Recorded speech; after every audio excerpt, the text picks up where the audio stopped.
الحمد لله رب العالمين والصلاة والسلام على سيد المرسلين أما بعد أعوذ بالله من الشيطان الرجيم بسم الله الرحمن الرحيم وما قدر الله حق قدره والأرض جميعا قبضته يوم القيامة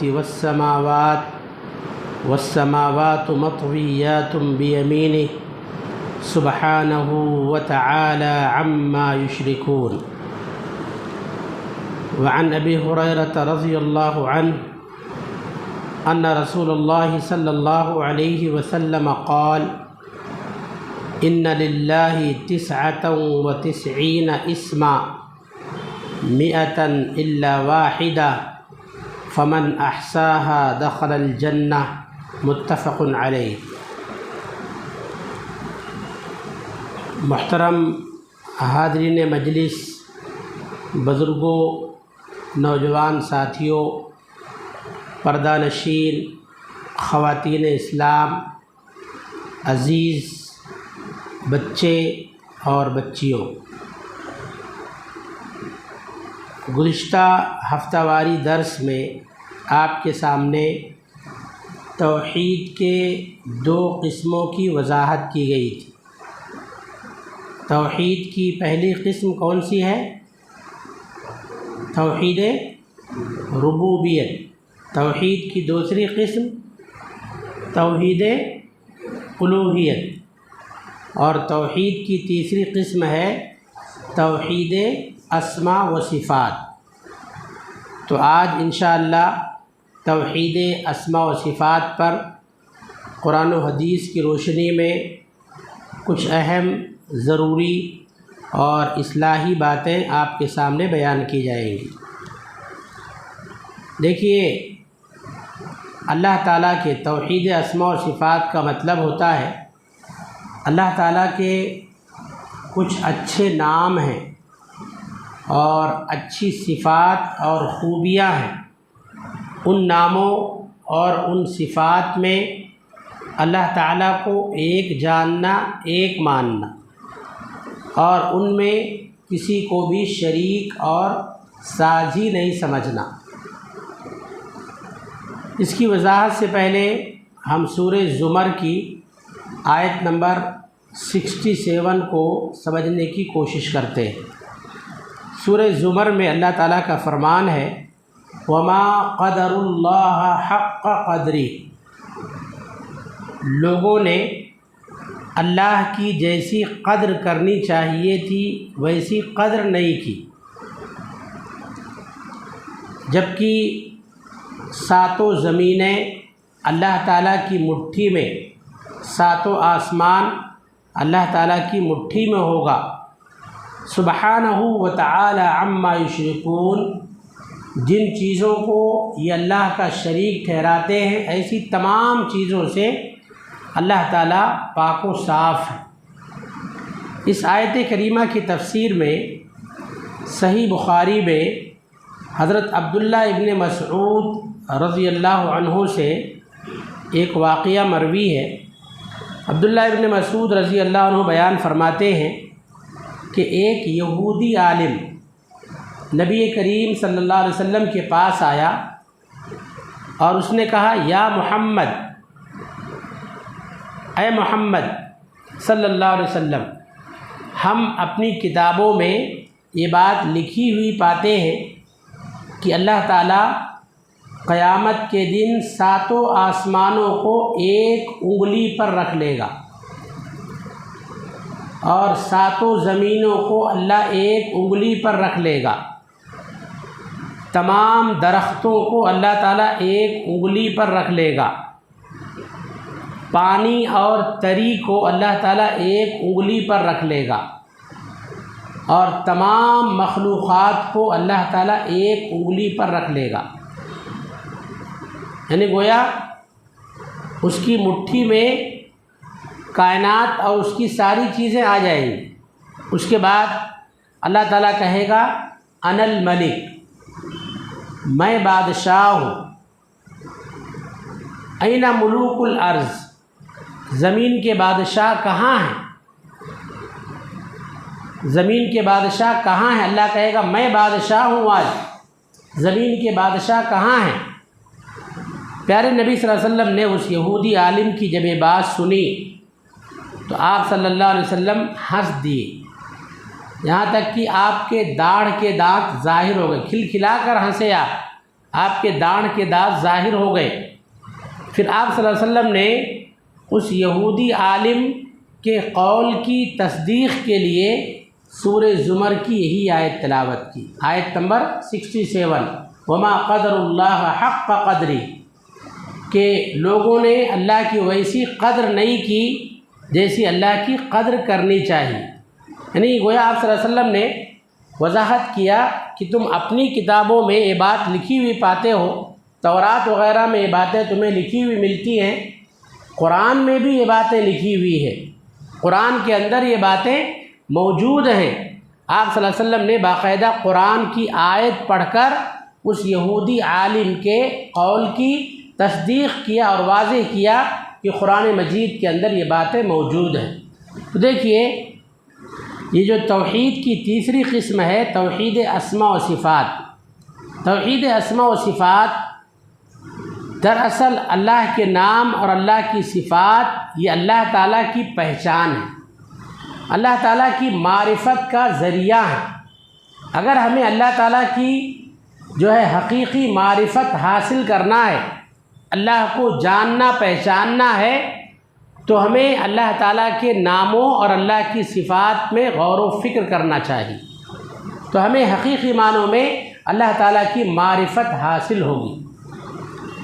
دیکھیے اہل علم نے لکھا ہے کہ اللہ تعالیٰ کے اسماء اور صفات پر تمثیل، تکییف، تعطیل اور تحریف کے بغیر ایمان رکھا جائے۔ تمثیل کا مطلب یہ ہے کہ اللہ کو کسی کے جیسا قرار دینا، اللہ تعالیٰ کو کسی کے جیسا ماننا، یہ نہیں ہونا چاہیے اللہ کے اسماء و صفات میں۔ اللہ نے فرمایا لیس کمثلہ شیء وہو السمیع البصیر، کوئی اللہ کے جیسا نہیں، کوئی اللہ کے جیسا نہیں، اللہ سننے والا ہے، اللہ جاننے والا ہے۔ تو ہم اللہ کے ناموں پر، اللہ کی صفات پر ایمان رکھیں تمثیل سے ہٹ کر، تمثیل کے بغیر۔ اور ایک چیز ہے تکییف، چار چیزوں کا خیال رکھیے۔ دوسری چیز ہے تکییف، تکییف کا مطلب ہوتا ہے کیفیت بیان کرنا، ہیئت اور حالت بیان کرنا۔ مثلا اللہ سنتا ہے تو کیسے سنتا ہے، اللہ دیکھتا ہے تو کیسے دیکھتا ہے، اللہ تعالیٰ کے ہاتھ ہیں تو کتنے بڑے ہیں کتنے موٹے ہیں، اللہ کے پیر ہیں کتنے بڑے ہیں کتنے موٹے ہیں۔ اللہ کے کسی نام اور کسی صفت کی کیفیت، ہیئت اور حالت بیان نہیں کرنا چاہیے۔ تو بغیر تکییف کے، بغیر کیفیت بیان کیے ہوئے اللہ کے ناموں اور اللہ کی صفات پر ایمان رکھنا۔ امام مالک رحمۃ اللہ علیہ جو فقہ کے بہت بڑے اور حدیث کے بھی بہت بڑے امام گزرے، ان کی مشہور کتاب ہے موطا امام مالک۔ تو امام مالک رحمۃ اللہ علیہ نے الرحمن علی العرش استوی، رحمان عرش پر مستوی ہے، جب ان سے استوا کا معنی پوچھا گیا، استوا کی کیفیت پوچھی گئی، رحمان عرش پر مستوی ہے مطلب عرش پر بلند ہے، اللہ عرش پر کس حالت میں ہے، کس کیفیت میں ہے۔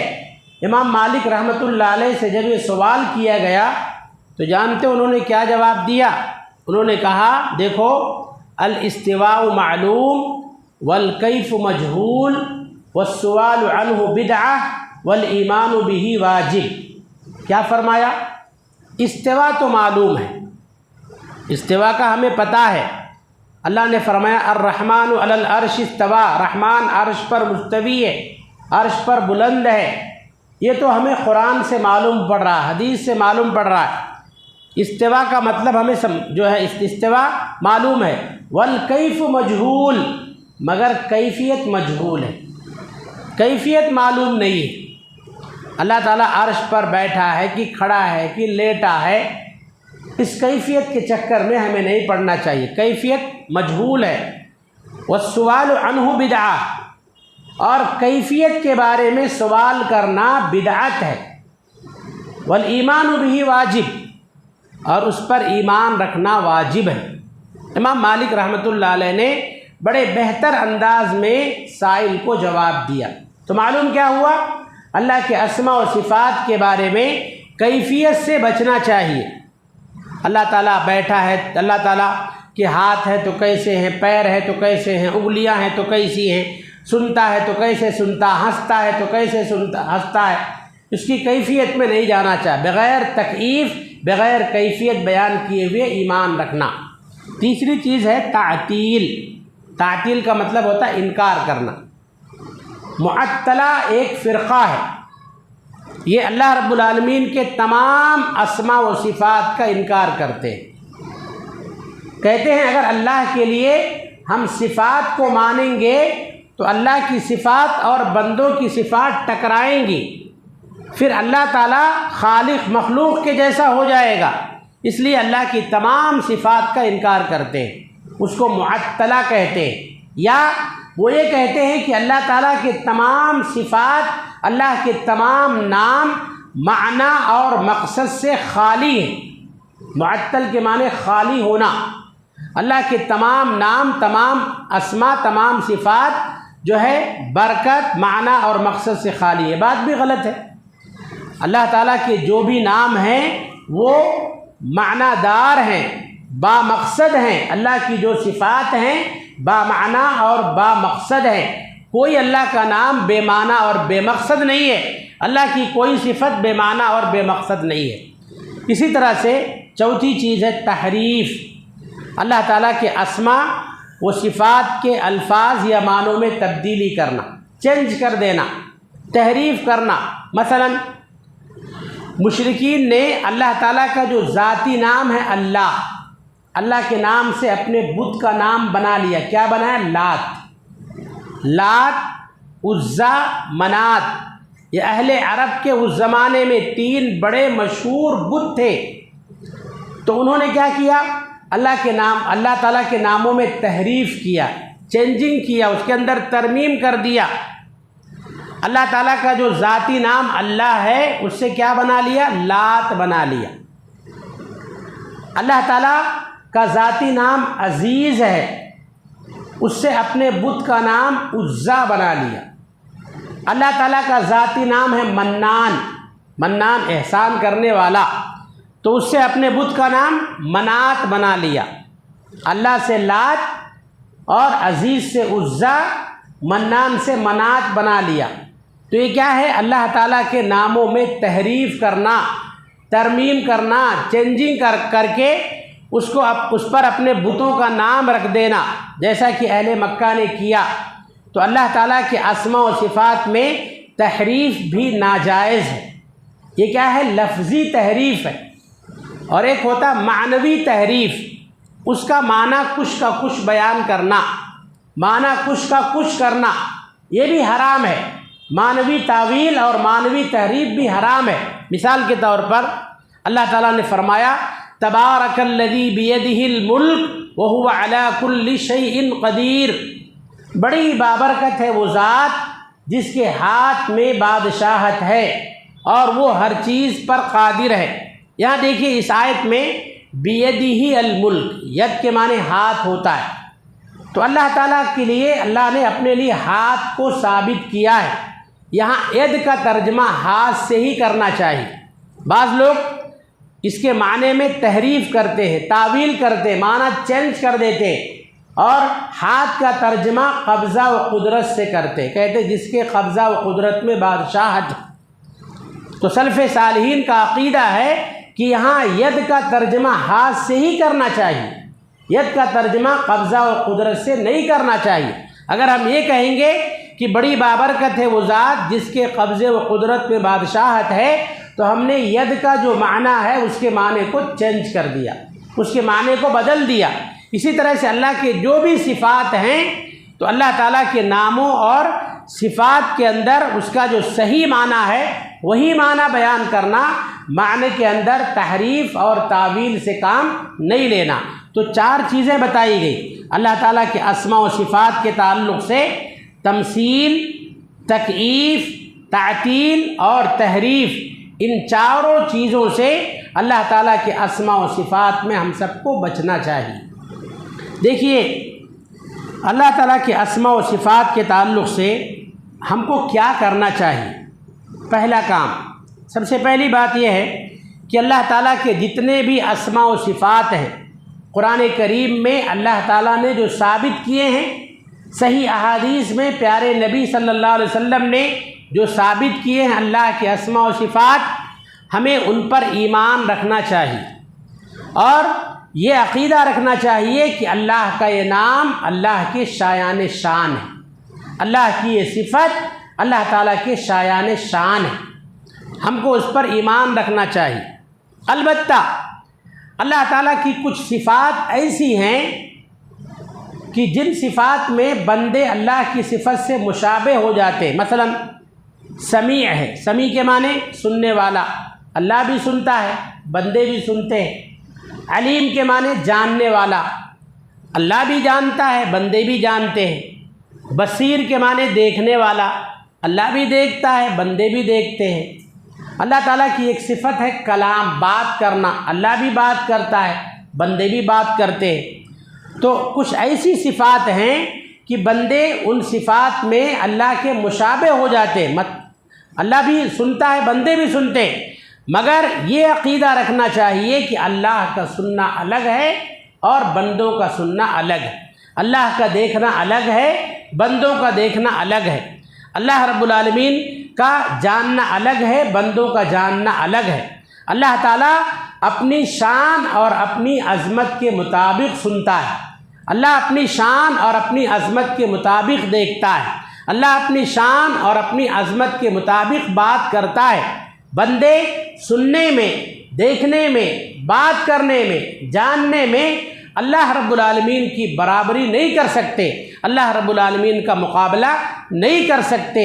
گرچہ بندے بھی سن سکتے ہیں، بندے بھی دیکھ سکتے ہیں، بندے بھی جان سکتے ہیں، مگر یہ اللہ تعالیٰ کی ان صفات میں برابری نہیں کر سکتے۔ تو اللہ تعالیٰ کے اسماء و صفات پر ہمیں اس طرح سے ایمان رکھنا چاہیے۔ دوسرا کام، اللہ کے اسماء و صفات کو سیکھنا چاہیے، یاد کرنا چاہیے، ان کو حفظ کرنا چاہیے، ان کا معنی اور مفہوم سمجھنے کی کوشش کرنا چاہیے، اللہ تعالیٰ کے اسماء و صفات کے تقاضوں کو پورا کرنا چاہیے۔ پیارے نبی جناب محمد الرسول اللہ صلی اللہ علیہ وسلم نے اس کی بڑی فضیلت بیان فرمائی ہے، چنانچہ صحیح بخاری اور صحیح مسلم کی حدیث ہے، اللہ کے نبی صلی اللہ علیہ وسلم بیان فرماتے ہیں: ان للہ 99 اسما 100 الا واحدہ۔ اللہ تعالیٰ کے ایک کم 100 نام ہیں، ایک کم 100 کتنے ہوں گے؟ کتنے ہوں گے؟ 99۔ ایک کم 100 99۔ اللہ کے ایک کم 100 نام ہیں، یعنی اللہ کے 99 نام ہیں۔ فمن احصاها دخل الجنہ، جس نے ان ناموں کو شمار کیا۔ بعض روایتوں میں فمن حفظها، جس نے ان ناموں کو حفظ کر لیا، یاد کر لیا، وہ جنت میں داخل ہوگا۔ تو اللہ تعالیٰ کے جو 99 نام ہیں ان کو صرف حفظ کرنا نہیں ہے، ان کو حفظ بھی کرنا ہے، بائی ہارٹ کرنا، یاد کرنا ہے، اس کے ساتھ ساتھ معنی اور مفہوم بھی سمجھنا ہے اور اس کے مطابق عمل کرنا ہے، اس کے تقاضوں کو پورا کرنا ہے۔ جو شخص یہ کام کرے گا، پیارے نبی صلی اللہ علیہ وسلم نے اس کو جنت کی خوشخبری اور جنت کی بشارت سنائی۔ یہیں پر ایک بات اور یاد رکھیں کہ اللہ تعالیٰ کے صرف 99 نام ہی نہیں ہیں، پیارے نبی صلی اللہ علیہ وسلم نے بطور تمثیل بیان فرمایا ہے، اللہ تعالیٰ کے اتنے نام ہیں ہم شمار ہی نہیں کر سکتے۔ یہاں حدیث میں 99 ناموں کی خوشخبری، ان کو یاد کرنے، ان کو حفظ کرنے، ان کا معنی اور مفہوم سمجھنے کی خوشخبری پیارے نبی صلی اللہ علیہ وسلم نے بیان فرمائی ہے، مگر اللہ کے کتنے نام ہیں ہم ان کا احصاء کر ہی نہیں سکتے، اللہ کی کتنی صفات ہیں ہم ان کا احصاء کر ہی نہیں سکتے۔ ایک روایت بیان کی جاتی ہے، اس حدیث میں ایک ساتھ 99 ناموں کو، اللہ کے 99 ناموں کو بیان کیا جاتا ہے، مگر محدثین لکھتے ہیں وہ حدیث سخت ضعیف ہے۔ کہیں نہ تو قرآن میں ایک جگہ، نہ تو کسی ایک حدیث میں ایک جگہ اللہ کے 99 نام ایک ساتھ بیان نہیں کیے گئے۔ یہ ڈھونڈنے سے، تلاش کرنے سے یاد ہوں گے، معلوم ہوں گے۔ بعض اہل علم نے اس پر بہت ساری کتابیں لکھی ہیں، تو انہوں نے کچھ ناموں اور کچھ صفات کو اکٹھا کیا ہے، جمع کیا ہے۔ ان کتابوں کے سہارے سے ہم ان ناموں کو یاد کریں، ان کو حفظ کریں، ان کا معنی اور مفہوم سمجھنے کی کوشش کریں۔ تو اللہ کے اسماء و صفات کے تعلق سے دوسرا کام ہمیں یہ کرنا چاہیے۔ تیسرا کام کیا کرنا چاہیے؟ اللہ تعالیٰ کے اسماء و صفات کے حوالے سے دعا کرنا چاہیے۔ اللہ رب العالمین نے فرمایا سورہ اعراف کے اندر، وَلِلَّهِ الْأَسْمَاءُ الْحُسْنَى فَادْعُوهُ بِهَا، اللہ تعالیٰ کے لیے اچھے اچھے نام ہیں، تمام اچھے نام اللہ ہی کے لیے ہیں۔ فَادْعُوهُ بِهَا، پس تم ان ناموں کے ذریعے سے اللہ کو یاد کرو، اللہ تعالیٰ سے دعا کرو، ان ناموں کے حوالے سے اللہ سے دعا کرو، ناموں کے وسیلے سے اللہ سے دعا کرو۔ مثال کے طور پر آپ کو رحم چاہیے، مہربانی چاہیے، معاملات میں آسانی چاہیے، تو آپ اللہ کو پکاریں، یا رحمان، یا رحیم، یا مہیمن۔ اللہ تعالیٰ کو ان ناموں سے پکاریں، ان ناموں کے واسطے سے اللہ سے دعا کریں۔ آپ سے کوئی گناہ ہو گیا ہے، غلطی ہو گئی ہے، آپ چاہتے ہیں کہ میں شرمندہ نہ ہوں، ذلت اور ندامت سے، شرمندہ ہونے سے محفوظ ہو جاؤں، میرے گناہوں پر پردہ پڑ جائے۔ اللہ کا ایک نام ستیر ہے، ستار اللہ کا نام نہیں ہے، ستیر اللہ کا نام ہے۔ ستیر کا مطلب چھپانے والا، گناہوں پر پردہ ڈالنے والا۔ اللہ سے دعا کرے، کہیں یا ستیر مجھے شرمندہ ہونے سے، ذلیل ہونے سے بچا لے، میرے گناہوں پر پردہ ڈال دے۔ اللہ کا نام ہے غفور۔ دعا کریں، اے اللہ تو غفور ہے، تو غفور ہے، بخشنے والا ہے، اللہ میری غلطی کو معاف فرما دے۔ آپ کمزور ہیں، آپ کو طاقت و قوت چاہیے، اللہ کی ایک صفت ہے، اللہ کا نام ہے قدیر۔ دعا کریں، اے اللہ تو قدیر ہے، طاقتور ہے، طاقت دینے والا ہے، اللہ مجھے طاقت عطا فرما، طاقت و قوت اور غلبہ عطا فرما۔ تو اس طرح سے اللہ تعالیٰ کے ناموں کے وسیلے سے، اللہ کے ناموں کے واسطے سے اللہ سے دعا کریں۔ جب آپ اللہ تعالیٰ کی اس صفت کا حوالہ دیں گے، کہیں گے اے اللہ تو غفور ہے، اللہ کا نام لیں گے، تو گویا آپ اللہ کی بڑائی بیان کر رہے ہیں، اللہ کی حمد و ثنا بیان کر رہے ہیں۔ جب اللہ کی بڑائی، اس کی حمد و ثنا بیان کرتے ہوئے اللہ سے کچھ مانگیں گے، اللہ ایسی دعاؤں میں اثر پیدا کرے گا، اللہ تعالیٰ ضرور ضرور ایسی دعاؤں کو قبول فرمائے گا۔ تو اسماء و صفات کے تعلق سے تیسرا کام یہ بتایا گیا کہ اللہ تعالیٰ کے ان ناموں کے وسیلے سے، اللہ کے ناموں کے حوالے سے اللہ تعالیٰ سے دعا کریں، اللہ تعالیٰ ضرور ضرور ہماری دعاؤں میں اثر پیدا کرے گا۔ اسی طرح سے ایک اور چیز کو اپنے دھیان میں رکھیں اور اس پر بھی جو ہے خصوصی توجہ دیں۔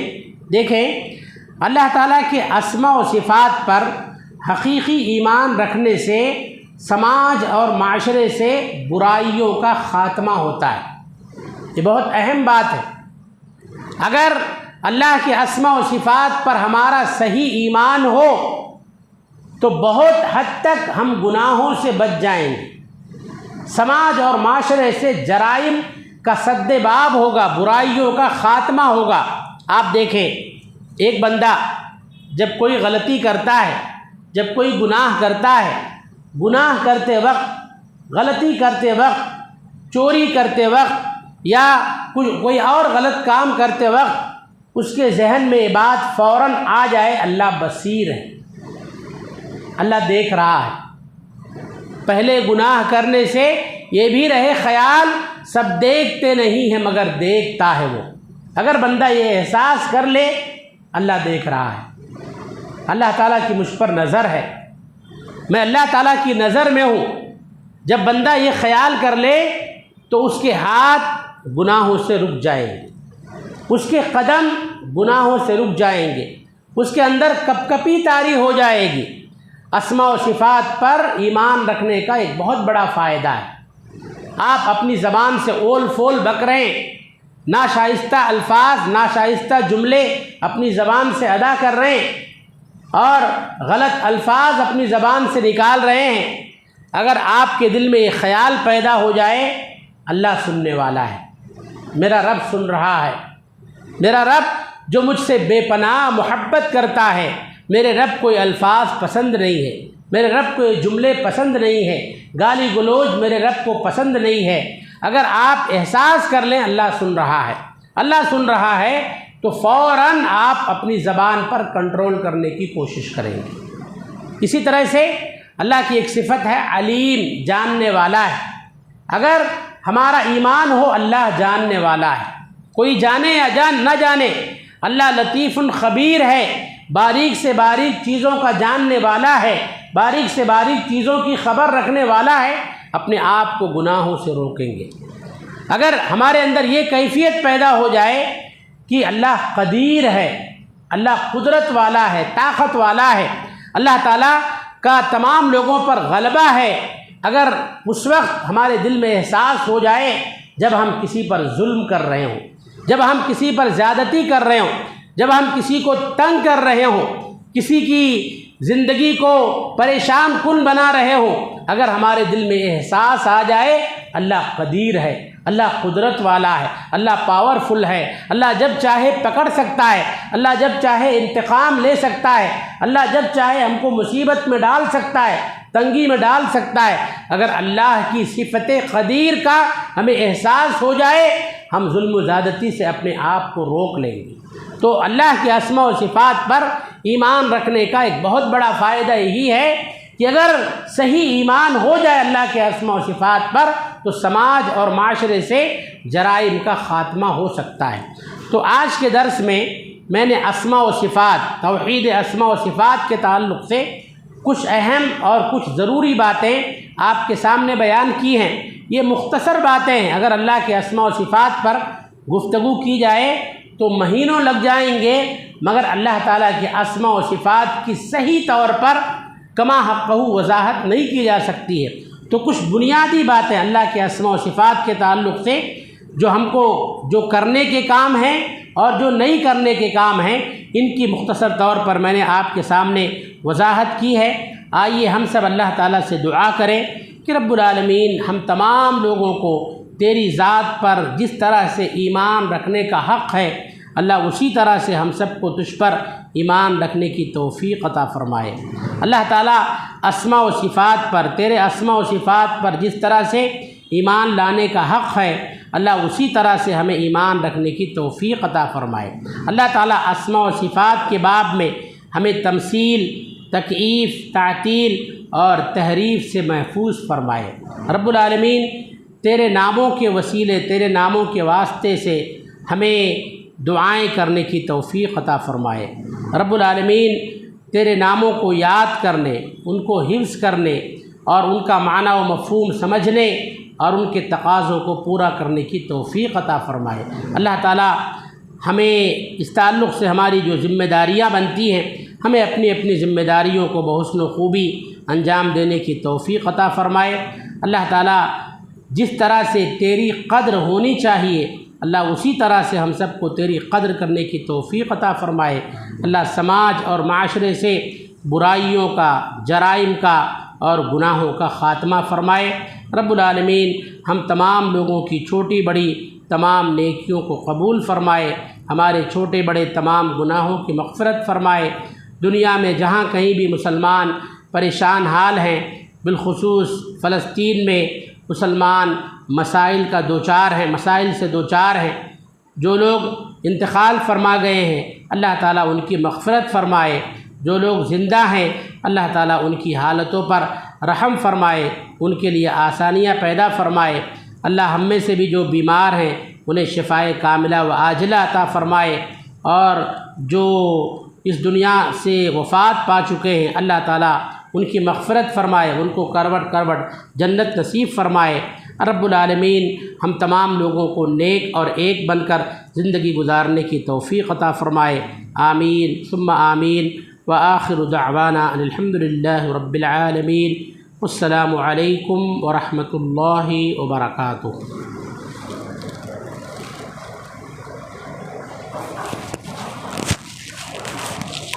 اللہ سے دعا ہے اللہ شیخ کے ایمان میں عالم ایمان میں برکت عطا فرمائے، اور اللہ سے دعا ہے اللہ ہمیں کئی سنی باتوں پر عمل کرنے کی توفیق عطا فرمائے۔ اسی کے ساتھ مجلس اختتام پر پہنچتی ہے۔